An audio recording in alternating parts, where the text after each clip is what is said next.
오해를 푸는 열쇠라는 제목입니다. 우리가 큰 숨 맑은 샘 여호수아를 계속 보면서 있는 본문 제목을 그대로 취해서 말씀을 좀 전하기를 원합니다. 오해를 많이 당해보셨습니까? 목사의 자리에 있다 보면은 오해를 당하는 경우들이 생각보다 좀 왕왕 있습니다. 제일 흔한 것 중에 하나가 뭐냐면 뭐 그런 일이 없으면 제일 좋겠는데, 말씀을 전했는데 목사님 그거 내보고 한 소리 아니냐고 이제 이럴 때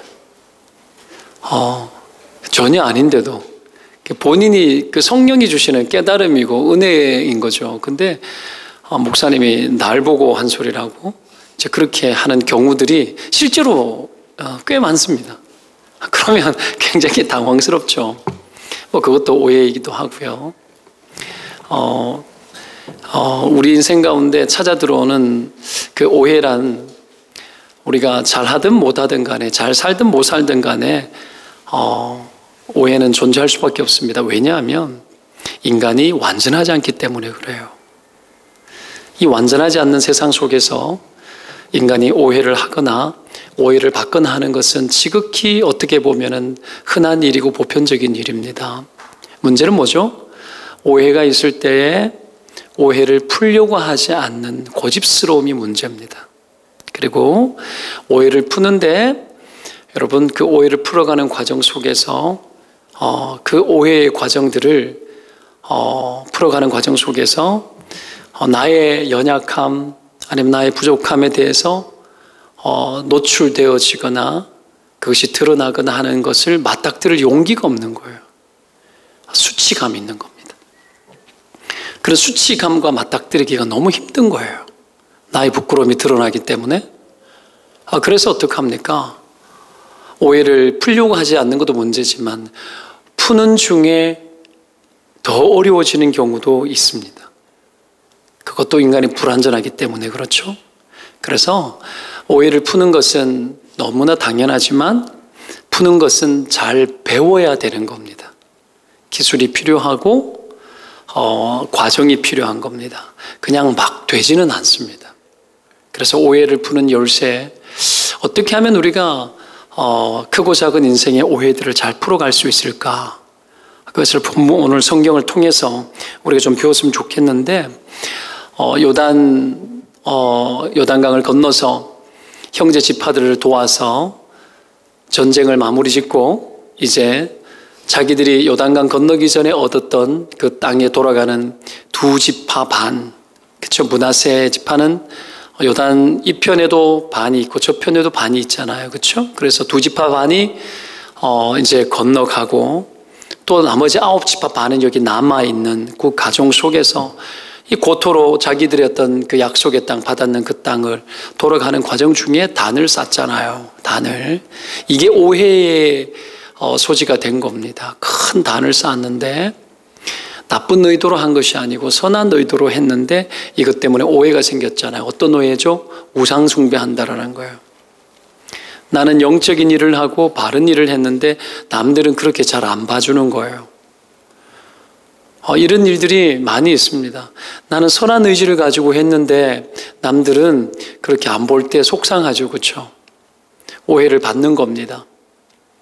이런 일이 터졌고 그런 와중에 어떡합니까? 오늘 이 비느하스와 그리고 이스라엘의 이 수령들, 천부장들, 대표들이 그 단을 쌓았던 두 지파 반, 그들을 만나기 위해서 찾아갔고 거기에서 이 대화를 통하여서 이 닫혀있는 이 답답한 문제들을 풀어내기 시작하는 장면 중에 오늘 본문이 나오는 거죠, 그렇죠? 특별히 오늘 본문은 대화를 중심으로 나오는 겁니다. 우리가 몇 가지 기술이 필요한데요, 본문을 통해 가지고 우리가 좀 볼 수 있는 오해를 풀어내기 위해서 해야 될 것들이 뭔가 몇 가지를 좀 나누는데, 첫 번째로 우리가 봐야 될 게 뭐냐면 흥분하지 않는 거예요. 문제 앞에서 함부로 쉽게 흥분하면 안 돼요. 이스라엘 백성들이 단을 쌓은 것을 보고 어떻게 합니까? 곧바로 전쟁 치자 그러죠. 싸우러 가자라고. 의로운 흥분을 하는 거예요. 의로운 흥분을 해요.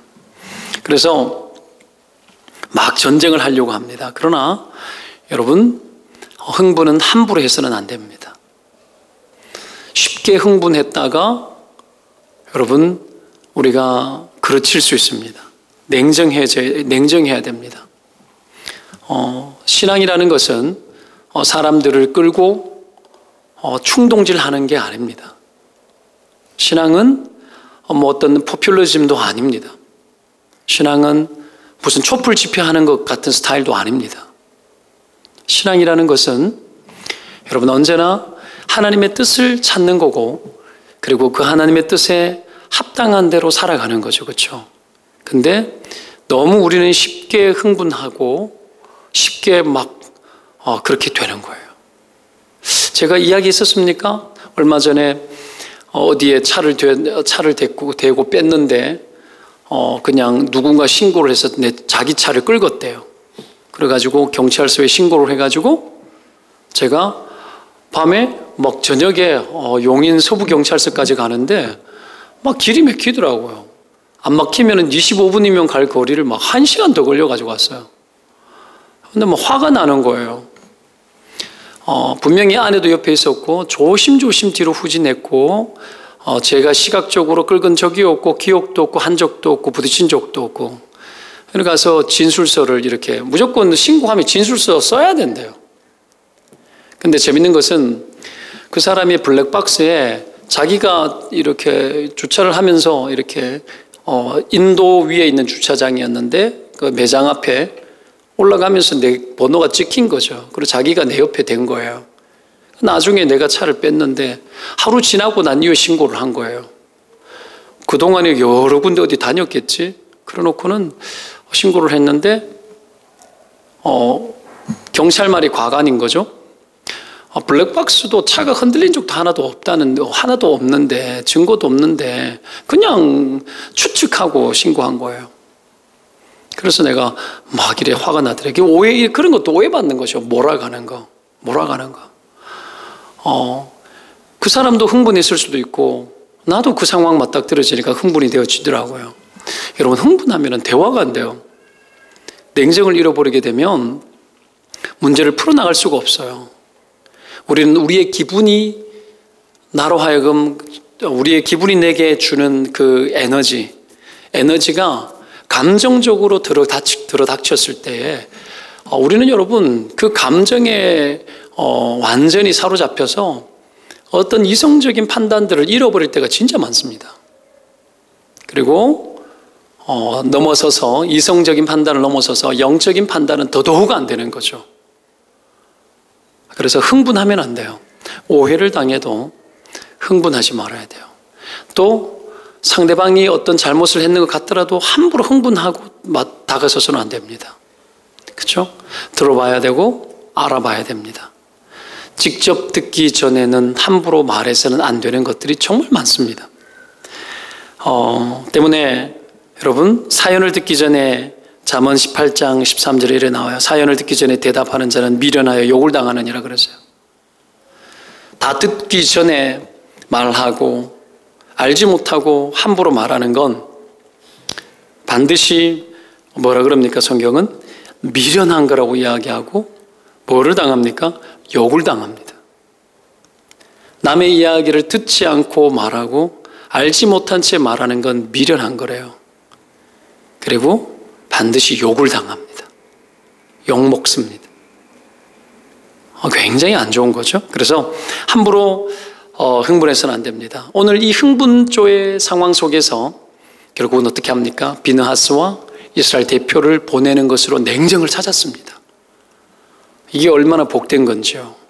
냉정을 찾고 여러분 사실을 확인하기 위해 가지고 다가서는 겁니다. 그래서 그들이 취한 방법이 이게 두 번째 우리가 하는 거죠. 뭐냐면은 의사소통을 실행해 보는 겁니다. 의사소통을. 소통해 보는 거예요. 만나보고, 들어보고, 대화해 보고, 해보는 거죠. 이 의사소통이 정말 중요합니다. 이런 의사소통을 위해 가지고 해야 될 게 뭔 줄 아십니까? 첫 번째가 뭔 줄 알아요? 의사소통을 위해서는 용기가 필요합니다. 용기가 필요해요. 상대를 만나서 그리고 들어보려고 하고, 사람이 그러잖아요.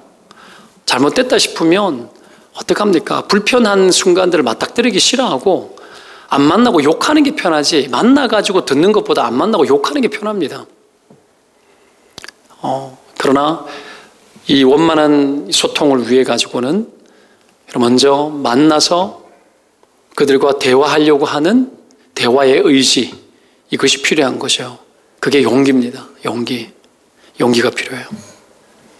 그리고 용기를 가지고 만나가지고 어떻게 합니까? 오늘 이들이 가지 않습니까? 가가지고 이들이 가지고 있었던 느낌과 감정과 이들이 봤던 판단에 대해서 어떻게 합니까? 있는 대로 표현해 보는 거예요. 나의 생각을 나누는 거죠. 의사소통이 구체적으로 들어가는 겁니다. 그 대화를 시도를 합니다. 그 대화를 시도를 하고, 그리고 어떻게 해요? 오늘 두 지파 반이 어떻게 왜 그렇게 했는지에 대한 이야기를 또한 듣지 않습니까? 그렇죠? 이런 어떤 자세가 중요합니다. 들으려고 하는 자세.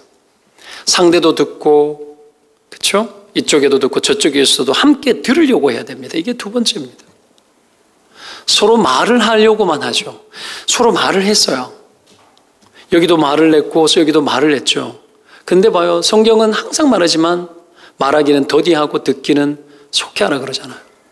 많은 말을 서로 내뿜었지만 그 속에서 여러분 그들은 서로 이야기를 다 듣고 있었어요.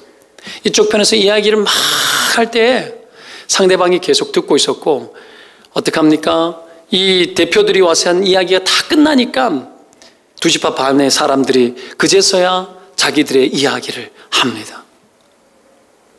근데 오해를 풀 때 보면 서로 자기 이야기 많은 말을 하려고 그래요. 이게 문제죠.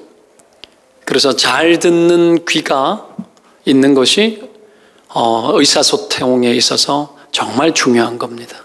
이게 두 번째고요. 세 번째, 의사소통을 위해서 해야 될 게 뭡니까? 서로 위하는 마음이 필요한 거죠. 위하는 마음이. 오늘 이 본문의 뒤쪽에 오늘 어제 본문을 보면은 뭐라고 나옵니까? 만약에 그 땅이 좋지 않거든 어떻게 하라 그러죠? 야, 건너와가지고 그 땅 놓고 건너와서 이 나누어진 이 땅 우리서 떼서 주겠다라고 이야기하는 거죠. 정말 상대를 위하는 마음이 있었습니다. 그 위하는 마음을 가지고 여러분 어떻게 합니까? 상대방에게 제안을 하는 거죠. 제안하는 거예요. 여러분, 이런 어떤 자세들이 의사소통에 정말 중요한 과정인 겁니다. 애정을 가지고 말하는 겁니다. 희생적으로 말하는 겁니다. 그것이 되지 않으면 이 갈등이 잘 풀어지지 않겠죠. 그렇죠? 근데 그들은 이 의사소통을 원만하게 잘 풀어나갔습니다. 잘 풀어나갔고 결국은 이런 것이 오늘 이 모든 오해를 풀어나가는 모든 과정이 된 거죠. 그래서 이들은 정말 해피엔딩하게 여러분 정리가 된 겁니다. 이런 의사소통 중에 우리가 한 가지 배려하고 위로하고 모든 것들을 다 함께 했지만 여러분 따로 이 의사소통의 과정을 빼내고 오늘 큰 3번으로 넘어가서 우리가 오해가 있었을 때 어떻게 해야 되는지에 대한 부분들을 이야기할 때에 한 가지 마지막 세 번째로 드리고 싶은 권면의 한 가지가 있습니다. 그게 뭐냐면 오늘 이들이 서로 대화하는 과정 속에 이스라엘 백성들이 저질렀던 범죄에 대한 이야기를 합니다. 그렇죠? 부올의 사건, 아간의 사건을 이야기를 합니다. 이들 모두가 이 사건을 같이 공감하고 있었고 함께 이해하고 있었고 서로가 잘 알고 있었습니다. 죄가 얼마나 나쁜 영향을 미치는지에 대해서 이들은 너무 잘 알았죠. 때문에 여러분 이들이 오해를 풀어나갈 때에 정말 이들이 관심을 가졌던 게 뭡니까? 서로가 서로에게 관심을 가졌던 게 뭘까요? 하나님 앞에서 범죄치 않으려고 하고 하나님을 경외하려고 하는 그 마음만큼은 서로 같았습니다. 때문에 세 번째 드릴 교훈이 뭐냐 하면 우리가 하나님의 그 뜻과 하나님의 그 영광 앞에서 이들이 오해를 풀어나가고 하는 이 과정 속에 정말 이들이 갖고 싶던 게 뭐냐 하면 하나님이 과연 이스라엘에게 무엇을 원하는지에 대한 관심이었습니다. 이것이 되지 않으면 통하지를 않아요. 정말 하나님의 관심이 뭐냐라는 거예요. 우리가 이 부분들을 놓고 살아가게 되면 대화가 풀어지지 않습니다.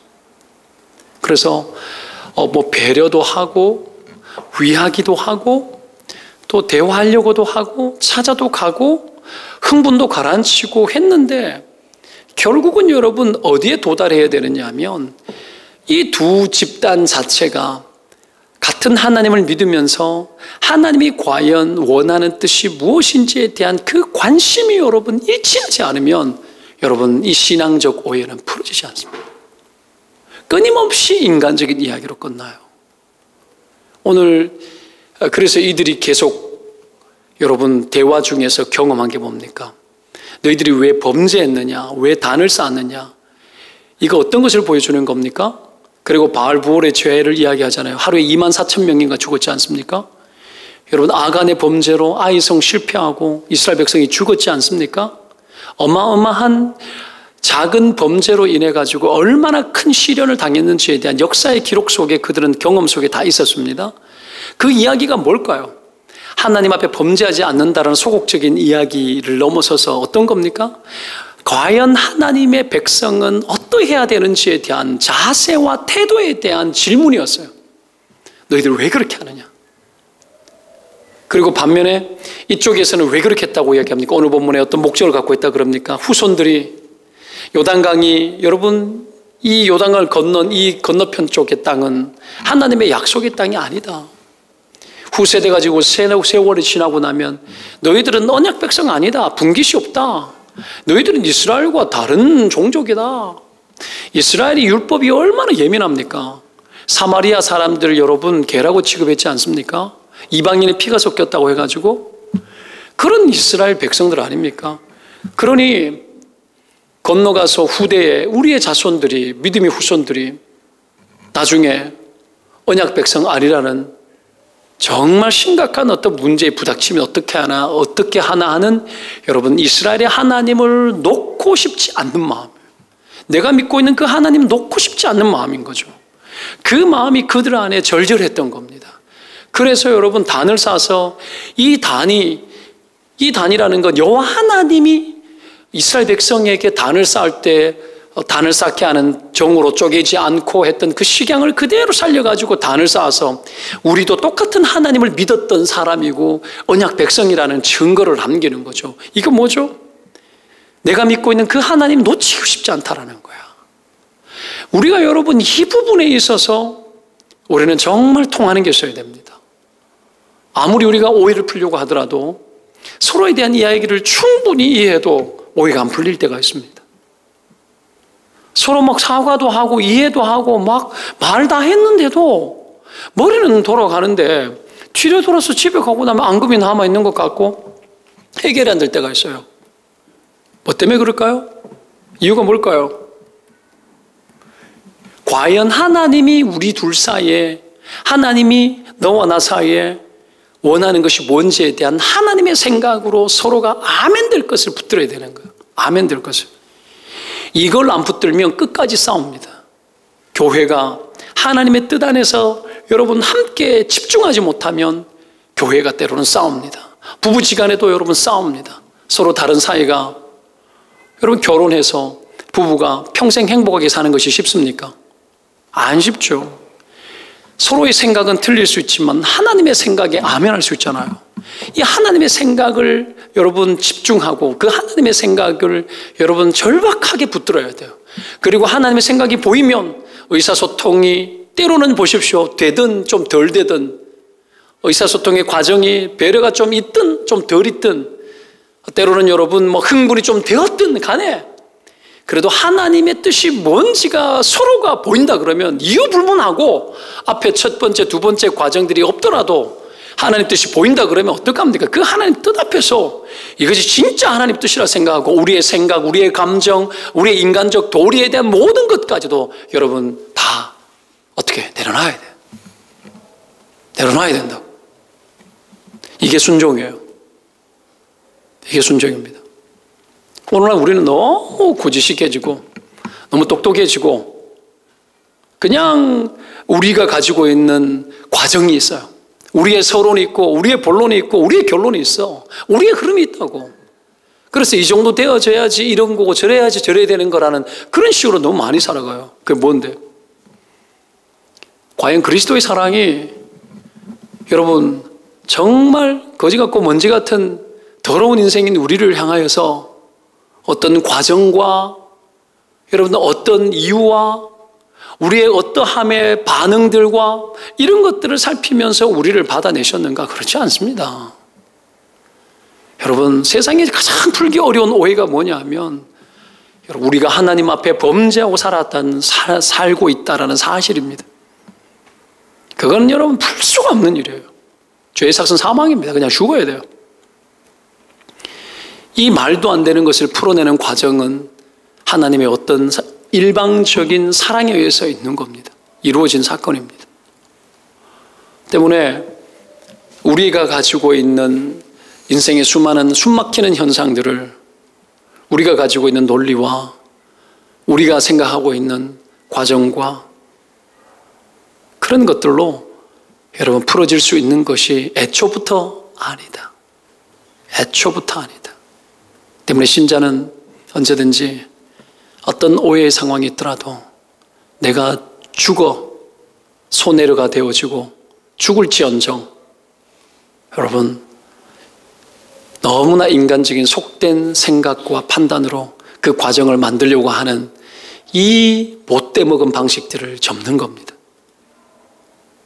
내게 손해가 와도 하나님의 뜻이면 용납과 용서가 들어가고 하나님의 뜻 때문에 여러분 다가서는 겁니다. 여러분 이것이 서로가 서로에게 이것이 통해야 됩니다. 그것이 통하는 그런 인생들 사시기를 주의 이름으로 축원드립니다. 이게 맞아야죠. 이게 맞아야죠. 그런 의미에서 여러분 우리의 삶을 좀 점검을 하고 우리는 뭐 오해를 풀자 안 풀자 그 이야기를 하는 게 아니에요. 오늘 오해를 푸는 열쇠라는 제목은 나왔으나 이 이야기가 단순히 오해가 있을 때 이렇게 풀어내야 된다라는 이야기입니까? 아니죠. 마지막 세 번째 드렸던 이 교훈은 단순히 오해를 풀기 위한 기술이 아닙니다. 신자의 삶의 방식입니다. 삶의 방식입니다. 애초부터 우리는 여러분 오해를 당하고 오해를 당하는 것 넘어서서 핍박을 당하고 죽는 일이 있어도 하나님의 뜻 때문에 여러분 살아가는 사람들이라는 걸 잊지 않고 오해를 풀기 위한 기술이 아니라 내 삶의 모든 영역에 있어서 내게 주어져 있는 모든 일들을 하나님의 뜻 앞에 절박하고 하나님의 뜻이라면 하나님의 뜻대로 여러분 다가서고 하나님의 뜻대로 실행하는 순종의 삶을 살아가는 것, 이것이 여러분 신자의 도리이고 그것을 통해서 하나님이 영광 받으실 줄로 믿습니다. 기도합시다.